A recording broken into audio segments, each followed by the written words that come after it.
So hello my dear students, my dear friends, कैसे हैं आप सभी लोग। उम्मीद करता हूं आप सभी लोग बहुत अच्छे से होंगे, आपकी पढ़ाई अच्छे से चल रही होगी। मैं चित्रांश दादीच आप सभी का हार्दिक स्वागत करता हूं आज की इस कक्षा में।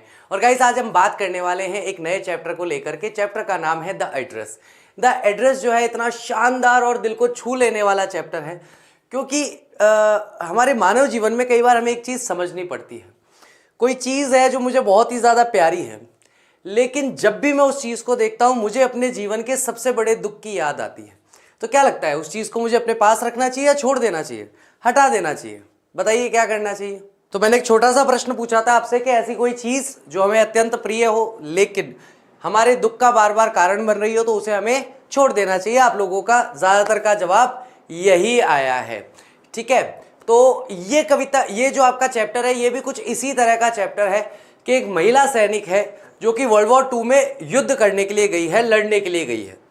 अब क्योंकि वह युद्ध करने या लड़ने गई है, तो पीछे से जब उसकी माताजी जिस घर में रहती थी, उन्होंने थोड़ा थोड़ा सामान निकाल के अपनी नौकरानी के घर पे रखना शुरू कर दिया कि भाई अगर मान लो किसी दूसरे देश का कब्जा हो जाता है, या अगर यहीं के सरकार अगर बदल जाती है और हमें पकड़ने आ जाती है, तो इस पूरे सामान की रक्षा वो करना चाहती थी अपनी बेटी के लिए।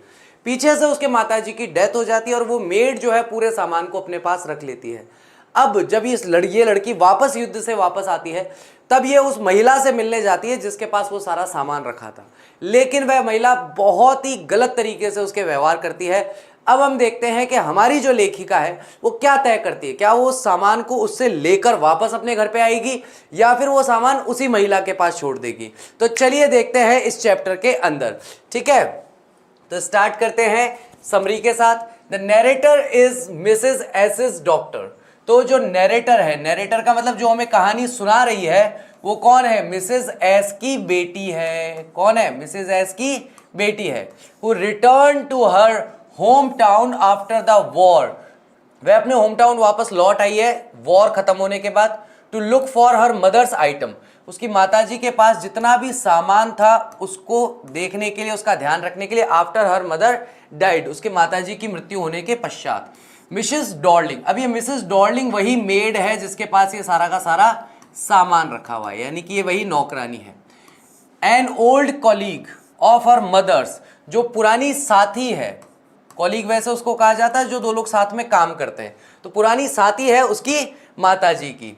Answer the door eight house number 46, वह जवाब देती है दरवाजे पर हाउस नंबर 46 पर। On Marconi street. Marconi street क्या है? एक जगह का नाम है। स्ट्रीट मतलब जैसे अपने यहाँ सड़क का अलग अलग नाम होता है ना, विशाल मार्ग, महंत मार्ग है, महात्मा गांधी रोड, वैसे ही वहां पर क्या है, वहां पर भी एक जगह का नाम है, और जगह का नाम क्या है? मार्कोनी स्ट्रीट उस जगह का नाम है।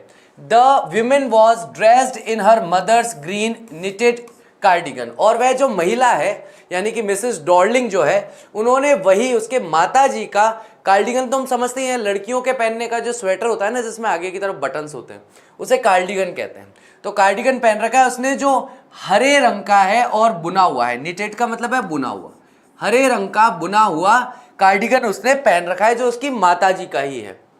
सो द नैरेटर रिकॉग्नाइज हर, इसलिए नैरेटर जो है, लेखिका जो है, उसे रिकॉग्नाइज करती है, उसे पहचानती है।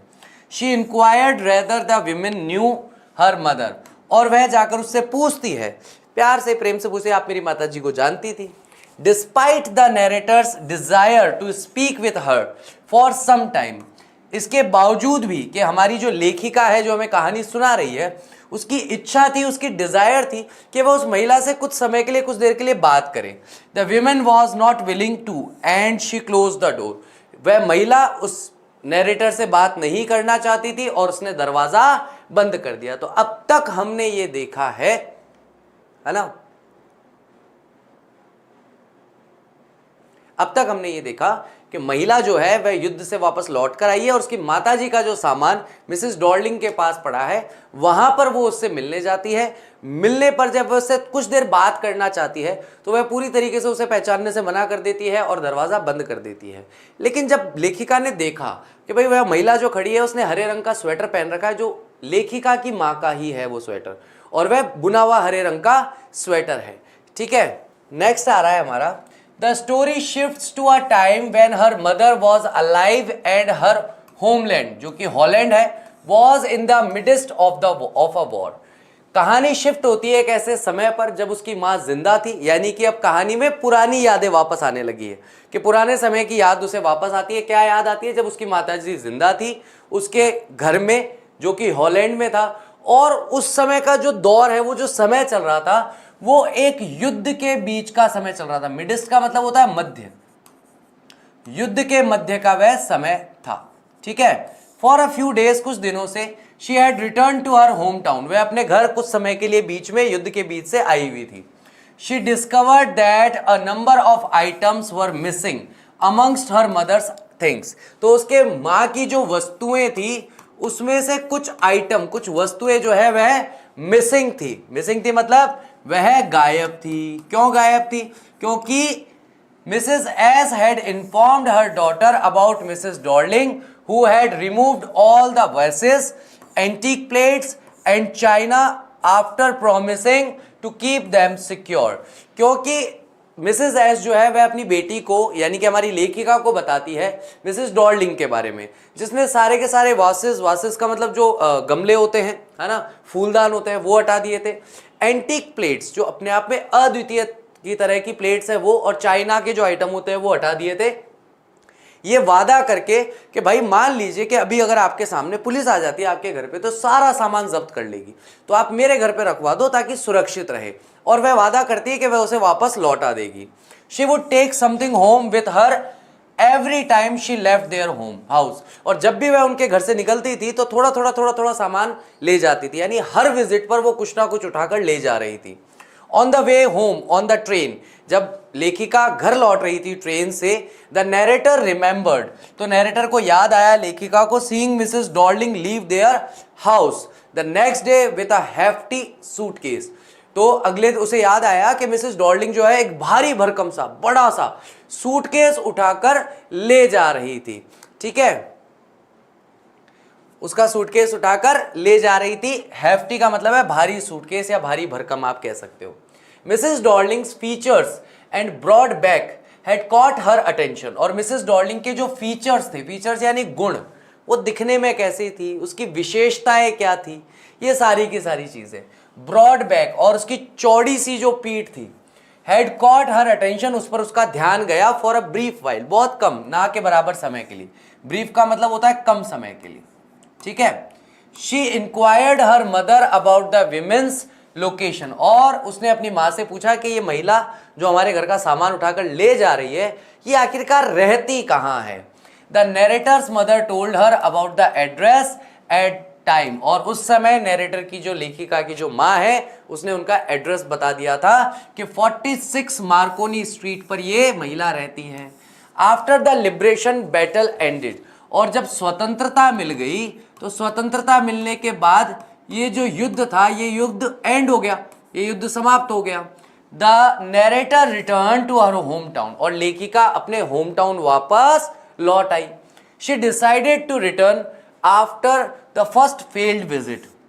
अब क्या हुआ कि वापस हम कहानी के शुरुआत में चले गए कि पहली बार वो गई, ठीक है, उससे मिलने, नौकरानी से मिलने, मिसेस डॉर्लिंग से मिलने गई, लेकिन उसने मना कर दिया, अरे मैं नहीं जानती, मैं किसी को नहीं जानती, जाओ यहाँ से। तो पहली बार के लिए उसके लिए क्या कहा गया? फर्स्ट फेल्ड विजिट, यानी पहली उसकी जो असफल यात्रा रही, असफलता रही उस महिला से मिलने में। उसके बाद Mrs Dorling's 15 year old daughter open the door for her this time. इसके बाद मिसेस डॉर्लिंग की 15 साल की जो पुत्री है उसने हमारी लेखिका के लिए इस बार दरवाजा खोल दिया। वरना पिछली बार पता है क्या हुआ, उसने हल्का सा दरवाजा खोला भी नहीं पूरा कि भाई अंदर नहीं झांक ले, हल्का सा दरवाजा खोला और बस उसी हल्के से दरवाजे से उससे बात करती रही, नहीं जाओ जाओ जाओ, मैं किसी को नहीं जानती, जाओ यहाँ से, है ना, ऐसे। The narrator opted to wait Mrs Darling because she was not at home, और मिसेस जो हमारी नैरेटर है उसने ऑप्टेड का मतलब होता है चुना, उसने चुना कि भाई वह वहीं रुक करके उस महिला का इंतजार करेगी, वहां से नहीं जाएगी क्योंकि वह उस समय घर पे नहीं थी। She walked along side the girl down the corridor, और वह उस लड़की के साथ साथ कॉरिडोर यानी गलियारे में से होती भी गई। She noticed an antique iron candle stand next to a mirror, उसने ध्यान दिया कि एक एंटीक बहुत ही लाजवाब सा अपने जैसा एक ही एंटीक जो था कैंडल स्टैंड, कैंडल स्टैंड बोलते हैं अगरबत्ती लगाने का एक स्टैंड होता है। पुराने जमाने में आप देखोगे राजा महाराजाओं के घर में दिखते हैं ऐसा 1 2 3 4 5 बीच में ऐसा होता है ना, उस पर अगरबत्तियां लगाई सॉरी मोमबत्तियां लगाई जाती है, नॉट अगरबत्ती, कैंडल का मतलब मोमबत्ती, वो लगा के रखते हैं और उसको जला लेते हैं, तो उससे पूरे जगह पर उजाला हो जाता है। खास करके इनको कांच वगैरह के पास में लगाते हैं ताकि रिफ्लेक्शन ज्यादा मिले, है ना। ठीक है, नेक्स्ट इसके अंदर आता है कि she was led in to the family room, और उसके बाद वह जो छोटी बच्ची है 15 साल की, वह उसे लेकर के फैमिली रूम में आ गई। She found herself in the middle of things she remembered as having belonged to her mother. और जितना भी सामान उसने अपनी माता जी के घर में देखा था, जो उसकी माँ का सामान था, जब वो बैठी थी उसने जिधर देख रही थी उधर वही सामान, उसके घर का सामान उसे दिखाई दे रहा था। However, फिर भी she was distressed, वह बहुत ही तनाव में थी। See them organized in such unappealing manner, बिल्कुल भद्दे तरीके से, गंदे तरीके से उस सामान को वहां पर जमाया भी नहीं गया था, भर के रखा हुआ था। मतलब एक कमरा है छोटा सा, फटा पुरानी वॉलपेपर लगे हुए हैं, गंदा सा कमरा है, और उसमें चांदी के चम्मच रखे हुए हैं, सारा का सारा सामान रखा हुआ है जो वहां का है, क्योंकि परीक्षा ली जाएगी आपसे ठीक है। तो भैया बहुत सारे बच्चों के दिमाग में ये बात आती है, अगर आप 2 मिनट का समय निकालना चाहो तो मैं इसका क्लेरिफिकेशन आपको दे सकता हूँ। भारत में एक भाषा है जिस भाषा का नाम है राजकार्य भाषा, द्वितीय राजकार्य भाषा जो है, यानी कि सेकंड ऑफिशियल लैंग्वेज जो है इंडिया की, वो इंग्लिश है। तो अगर आप मान लीजिए मान लेते हैं मनीषा जो है वो यूपी में रहती है, मनीषा कभी घूमने चल गई तमिलनाडु, जाएगी ना तमिलनाडु घूमने, हाँ तमिलनाडु भी जाएगी, आंध्र प्रदेश भी जाएगी, कर्नाटका भी जाएगी। अब वहां जाकर के इसे कोई समस्या हुई, समस्या होने पर क्या होगा, वह वहां पे जो भी अधिकारी होंगे उनसे जाके बात करेगी। बात किस भाषा में करेगी? अगर वो हिंदी में बात करेगी, तमिलनाडु में तो तमिल लैंग्वेज चलती है, कर्नाटका में कन्नड़ चलती है, हिंदी वहां कोई जानता नहीं। अब मनीषा क्या करेगी? फंस गई है मनीषा। अब क्या करेगी? मनीषा फंस गई वहां पे। अब उसको कुछ तो करना पड़ेगा वहां पे बात, क्योंकि जब तक बातचीत नहीं करेगी तब तक समस्या से बाहर कैसे निकलेगी। तो समस्या से बाहर निकलने के लिए उसे क्या करना पड़ेगा? अंग्रेजी बोलनी पड़ेगी। अब अंग्रेजी को अगर स्कूल में पढ़ाया जाए तो कौन कौन से तरीके हो सकते हैं? मनीषा ही क्यों? क्योंकि सवाल मनीषा ने पूछा है, इसलिए मनीषा का एग्जाम्पल ले रहा हूं है। तो अंग्रेजी आपको आना जरूरी है, ना केवल भारत में बल्कि विश्व के अधिकांश क्षेत्रों में अगर आप जाकर के अंग्रेजी बोल लेते हैं तो आप अपना कोई भी काम आसानी से कर सकते हैं। और इस बात का मैं फर्स्ट हैंड एग्जाम्पल हूं, है ना, क्योंकि ये नॉलेज मुझे फर्स्ट हैंड है। फर्स्ट हैंड इसलिए है क्योंकि जब मैं 11th क्लास में था, मैं भी 11th क्लास में था, मैं अपने फादर और अपनी फैमिली के साथ तमिलनाडु गया था। मैं रामेश्वरम घूम के आया हुआ हूँ, मतलब रामेश्वरम में जो स्थान है वहां पर मैं दर्शन करके आया हुआ हूँ। ठीक है, ठीक है क्या? तो वहां जब हम गए थे तो हमारा पूरा परिवार मुझे ही आगे रखता था कि ये एक आदमी है जो इंग्लिश बोल लेता है, तो किसी से कुछ पूछना है, किसी को कुछ बताना है, किसी को कुछ समझाना है तो अंग्रेजी ही ज़्यादातर वहाँ पर काम आई। हिंदी तो वो बिल्कुल ही नहीं जानते। इसलिए आपको ये चैप्टर्स दिए गए हैं ताकि आप इन चैप्टर्स को पढ़ें, आप ग्रामर को पढ़ें, आप इंग्लिश लिखना बोलना सीखें, है ना, इसलिए चैप्टर दिए गए। ओके, चलिए बेटा बता दिया जाएगा डिटर्मिनर्स कब पढ़ाएंगे। अभी नेक्स्ट टॉपिक तो मॉडल्स आ रहा है बेटा, उसके बाद पढ़ा देंगे। She took a seat at a table and realized the table cloth was hers. उस वह एक चेयर पर बैठी, सामने एक टेबल था, टेबल पर बिछाने का एक कपड़ा होता है, तो टेबल क्लॉथ उस कपड़े पर बिछा हुआ था और उसको देखते एहसास हुआ कि ये टेबल क्लॉथ भी उसी का है। Her mother had left a burn mark on the edge, क्योंकि जब ये कपड़ा उसकी माँ के पास था तो उस कपड़े के एक किनारे पर जलने का निशान हो गया था और वह निशान अभी भी दिखाई दे रहा था। Which had not been corrected, जिसको कभी करेक्ट नहीं किया गया, यानी उसे कभी सुधारा नहीं गया, उसको कभी भी रिपेयर नहीं किया गया था। ठीक है, तो ये हमारी समरी है जिससे हमें समझ में आता है कि भाई पूरे के पूरे चैप्टर में हमें क्या कुछ देखने को मिलने वाला है।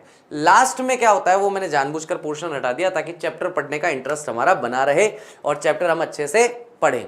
ठीक है, ठीक है क्या? ओके, चलिए नेक्स्ट अब चैप्टर की बात करेंगे।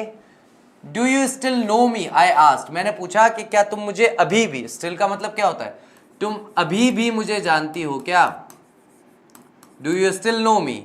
The women looked at me searchingly, और उस महिला ने मेरी तरफ देखा जैसे वो जवाब ढूंढने का प्रयास कर रही हो, क्योंकि वो सीधा हाँ भी नहीं कह सकती और ना भी नहीं कह सकती, क्योंकि उसे कॉन्सिक्वेंसेस का नहीं पता कि अगर मैं हाँ कहूंगी तो क्या परिणाम निकलेगा, मैं ना कहूंगी तो क्या परिणाम निकलेगा। तो जब मैंने उससे पूछा कि क्या तुम मुझे अभी भी जानती हो, तो वह एकदम से जवाब की खोज करने लगी। She had open the door a chink, chink मतलब थोड़ा सा, उसने थोड़ा सा दरवाजा खोला, थोड़ा सा मतलब एक दरवाजा है जो पूरा खुल सकता था, लेकिन उसने चिंक इतना सा थोड़ा सा दरवाजा खोला।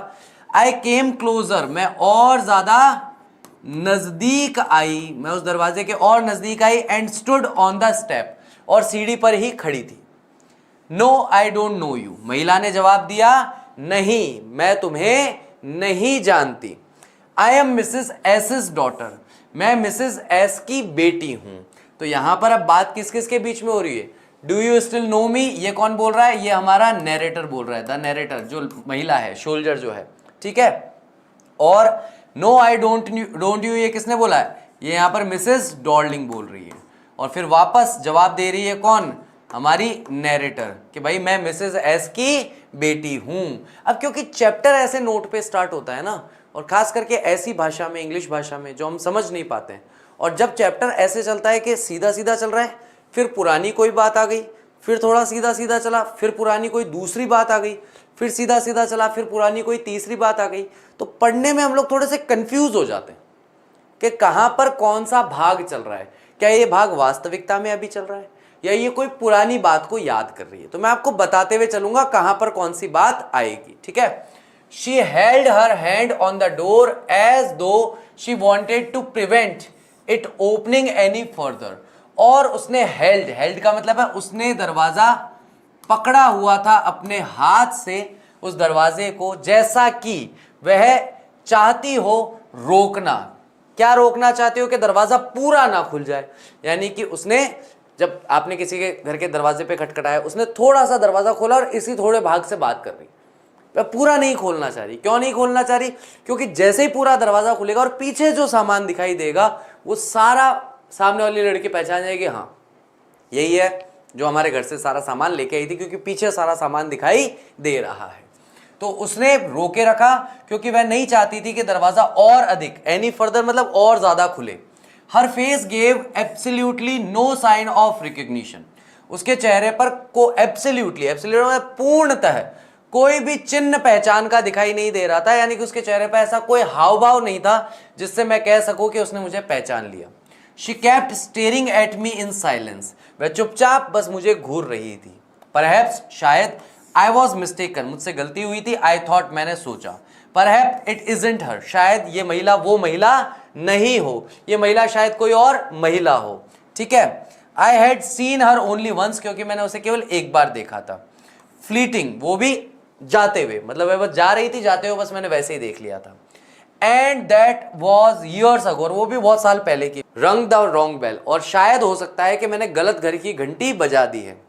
बेल का मतलब होता है घर की घंटी, रंग का मतलब होता है बजाना। तो ऐसा हो सकता है, संभावना है मुझसे गलती हो गई हो और मैंने गलत घर की घंटी बजा दी हो। The woman let go the door and stepped to the side, और महिला ने उस दरवाजे को छोड़ दिया। लेट गो का मतलब होता है छोड़ना, और वह एक तरफ खड़ी हो गई। She was wearing my mother's green knitted cardigan, और उस महिला को जब मैंने देखा तो उसने क्या पहना हुआ था, उसने मेरी माँ का हरे रंग का निटेड, यानी कि मैंने पहले ही बताया था बुना हुआ कार्डिगन पहना हुआ था, यानी कि बुनी हुई ऊनी जैकेट पहन रखी थी। The wooden buttons were rather pale from washing, और जो लकड़ी के बटन उस पे थे, यानी कि उस कार्डिगन पे जो लकड़ी के बटन थे वो पेल, पेल का मतलब है धुंधले हो गए थे। कैसे हो गए थे, धुंधले हो गए थे। वॉशिंग, फ्रॉम वॉशिंग यानी बार बार धोने से। आपने देखा होगा ना, लकड़ी की कोई चीज हो बार बार धो तो वो फीकी पड़ जाती है, मतलब उसका जो ब्राउनिश कलर है वो निकल जाता है। She saw that I was looking at the cardigan and half hid herself again behind the door, उसने देखा कि मैं उसके कार्डिगन की ओर देख रही थी और आधा उसने अपने आप को फिर से छिपा लिया उसी दरवाजे के पीछे। But I knew now that I was right, लेकिन अब मैं जानती थी कि मैं सही थी। ये वही महिला है जो सारा सामान हमारे घर से उठाकर लाई है। Well you knew my mother, I asked. खैर तुम मेरी माँ को जानती थी, मैंने पूछा। हैव यू कम बैक, क्या तुम वापस आ गई हो? महिला ने कहा। आई थॉट दैट नो, मुझे लगा तुम कभी नहीं आओगी। No one had come back, क्योंकि कोई भी कभी वापस नहीं आता। क्योंकि जब कोई, अब आप एक बात समझो, यहाँ पर वो महिला क्या कहना चाह रही है, मिसेस डॉर्लिंग कहना क्या चाह रही, भाई मुझे लगा ही नहीं था कि तुम कभी वापस आओगी। क्योंकि युद्ध जिस तरह से चल रहा था और युद्ध की जैसी खबरें आ रही थी, जैसे परिणाम आ रहे थे, उसमें तो यही सुनने को मिल रहा था कि सारे सैनिक मर गए, सारे सैनिक मर रहे हैं, बहुत लोग मर रहे हैं।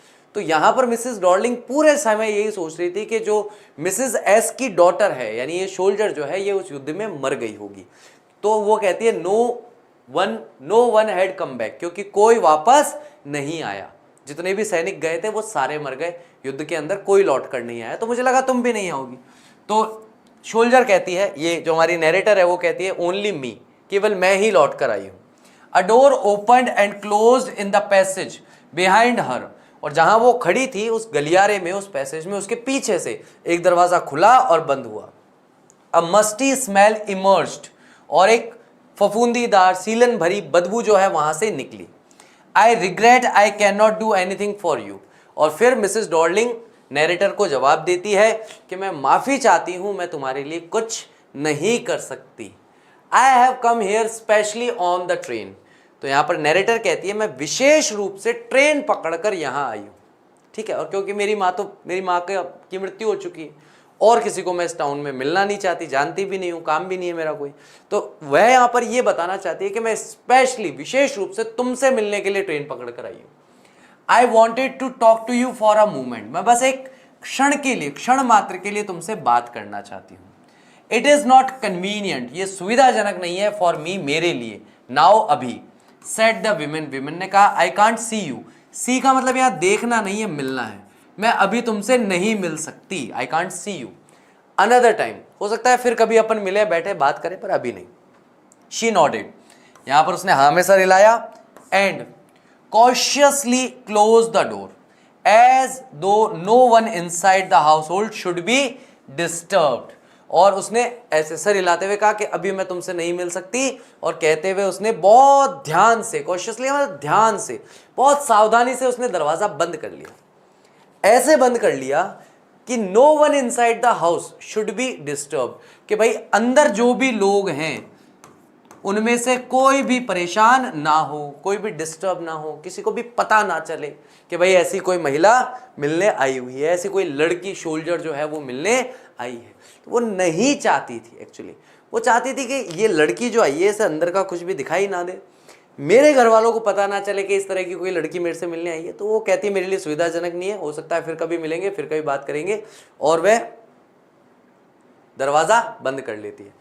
नैरेटर के स्थान पर अपने आप को सोच रही हूँ, अगर मैं नैरेटर के स्थान पर होती तो जो महिला उसके घर पर कब्जा ठीक है, देखो कब्जा कर सकते हैं।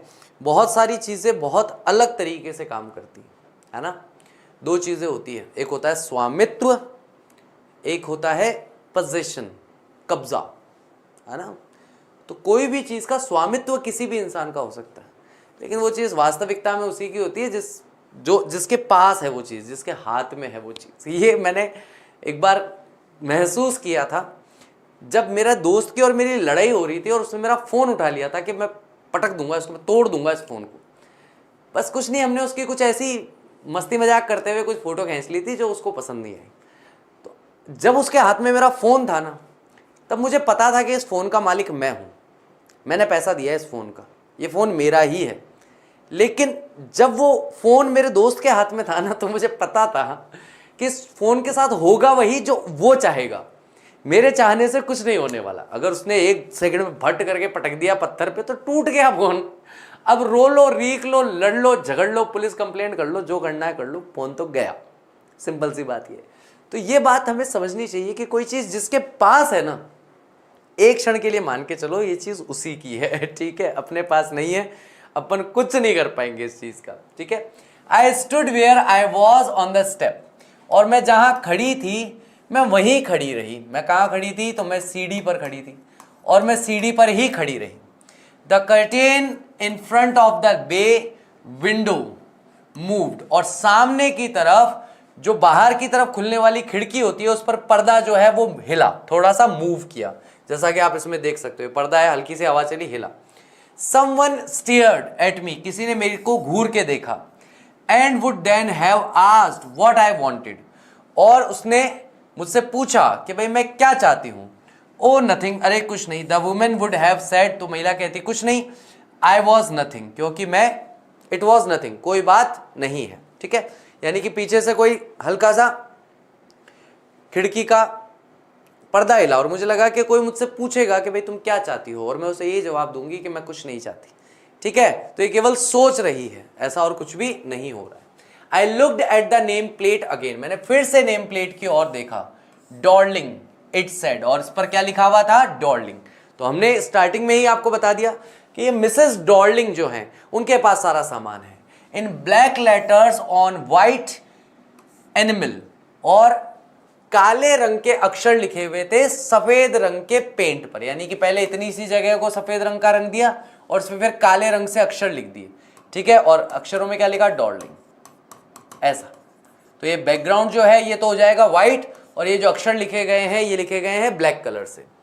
एंड ऑन द जैम्प, और दरवाजे का पीछे का ऊपरी भाग जो होता है अ बिट हायर, वो थोड़ा सा ऊंचा था। द नंबर, और उस पर नंबर लिखा हुआ था 46। कैसे?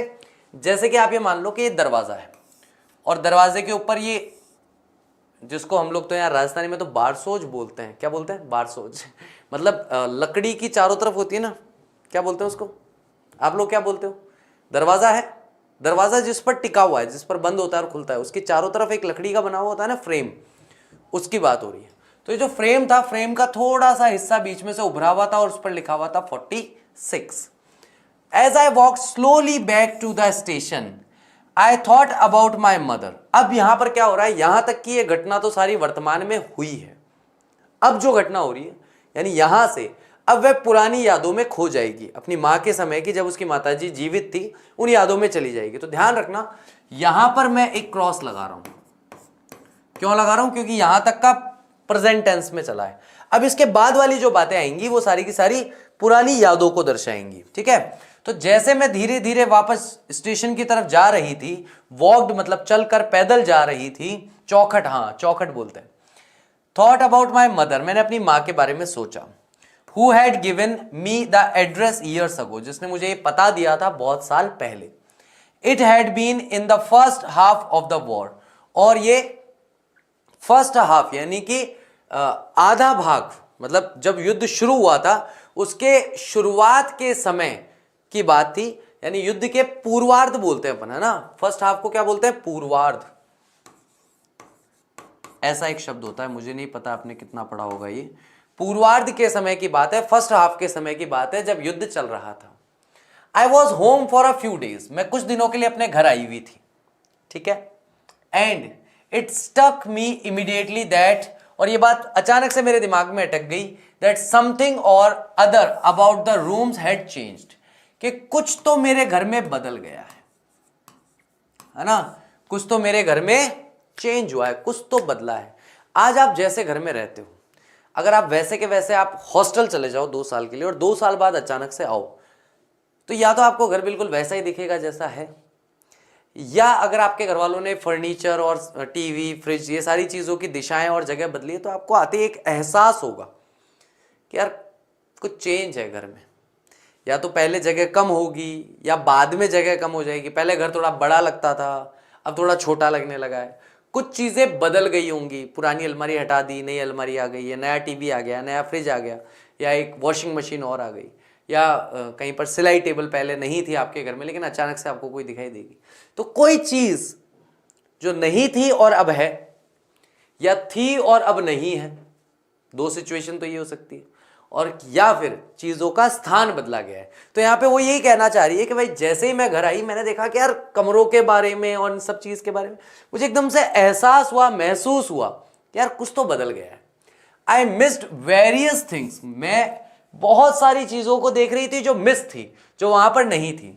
My mother was surprised I should have noticed so quickly. और ये देख के मेरी मां चौंक गई कि मैंने इन सारी चीजों को बहुत जल्दी नोटिस कर लिया, बहुत जल्दी इन चीजों पर ध्यान चला गया। Then she told me about Mrs Darling, और उसके बाद उन्होंने मुझे मिसेस डॉर्लिंग के बारे में बताया। I had never heard of her, मैंने उनके बारे में कभी नहीं सुना था। बट अपारेंटली, लेकिन स्पष्टता से, शी वॉज एन ओल्ड एक्वेंटिस, वह एक पुरानी साथी या पुरानी परिचित थी। ऑफ माई मदर, मेरी माँ की। whom she hadn't seen for years, जिन्हें उन्होंने कई सालों से, कई लंबे समय से नहीं देखा था। चलिए, she had suddenly turned up and renewed their contract, वह अचानक से, turned up का मतलब है वह अचानक से सामने आ गई थी और उनका कॉन्ट्रैक्ट, उनका समझौता नहीं, उनका जो आपसी संबंध था वह वापस शुरू हो गया था। यानी कि बहुत लंबे समय से मैं इस पुराने रिश्तेदार से नहीं मिली थी, अचानक से हमारे घर में आई और अचानक से वापस संबंध बन गए। Since then she had come regularly, और तब से वह लगातार हमारे घर में आती रहती थी। Every time she leaves here she takes something home with her, said my mother, मेरी माँ ने कहा कि जब कभी वह यहाँ से जाती है हमारे घर से, तो हमारे घर से कुछ ना कुछ सामान वह अपने घर ले जाती है। She took all the table silver, यानी टेबल पर रखने के जितने भी सिल्वर के आइटम है, इन वन गो, एक बार में ले गई। वन गो का मतलब होता है एक ही बार में ले जाना। एंड देन द एंटीक, उसके बाद दुर्लभ वस्तुएं। प्लेट्स दैट हंग देयर, वे प्लेट्स, यानी कि खाना खाने वाली जो प्लेट्स होती है वही प्लेट है जो कि वहां पर दीवार पर टंगी हुई थी। एक एक करके वह इन सारी चीजों को ले गई। ठीक है, तो इस तरीके से यहां पर हमारा ये चैप्टर है। ठीक है, नेक्स्ट अब हम जो बात करेंगे तो नेक्स्ट क्लास के अंदर इस पे बात करेंगे। सर, जब नरेटर है वहां 15 साल, अच्छा क्वेश्चन ही नहीं पढ़ने दिया। राजकुमार, मेरे राइट हैंड के बारे में तब बात करेंगे जब 5 मिलियन सब्सक्राइबर हो जाएंगे अपने लर्न एंड शेयर पे, तब मैं बताऊंगा। एक स्पेशल क्लास रखूंगा उसके लिए जिसमें बताऊंगा मेरे हाथ में क्या हुआ है। ठीक है, चलिए, तो उम्मीद करता हूं आज का लेक्चर अच्छी तरीके से समझ में आया होगा, आपने अच्छे से एंजॉय किया होगा। Thank you very much. I will see you in my next lecture. Till that, take care of yourself. Bye bye. I will see you soon. Bye, take care.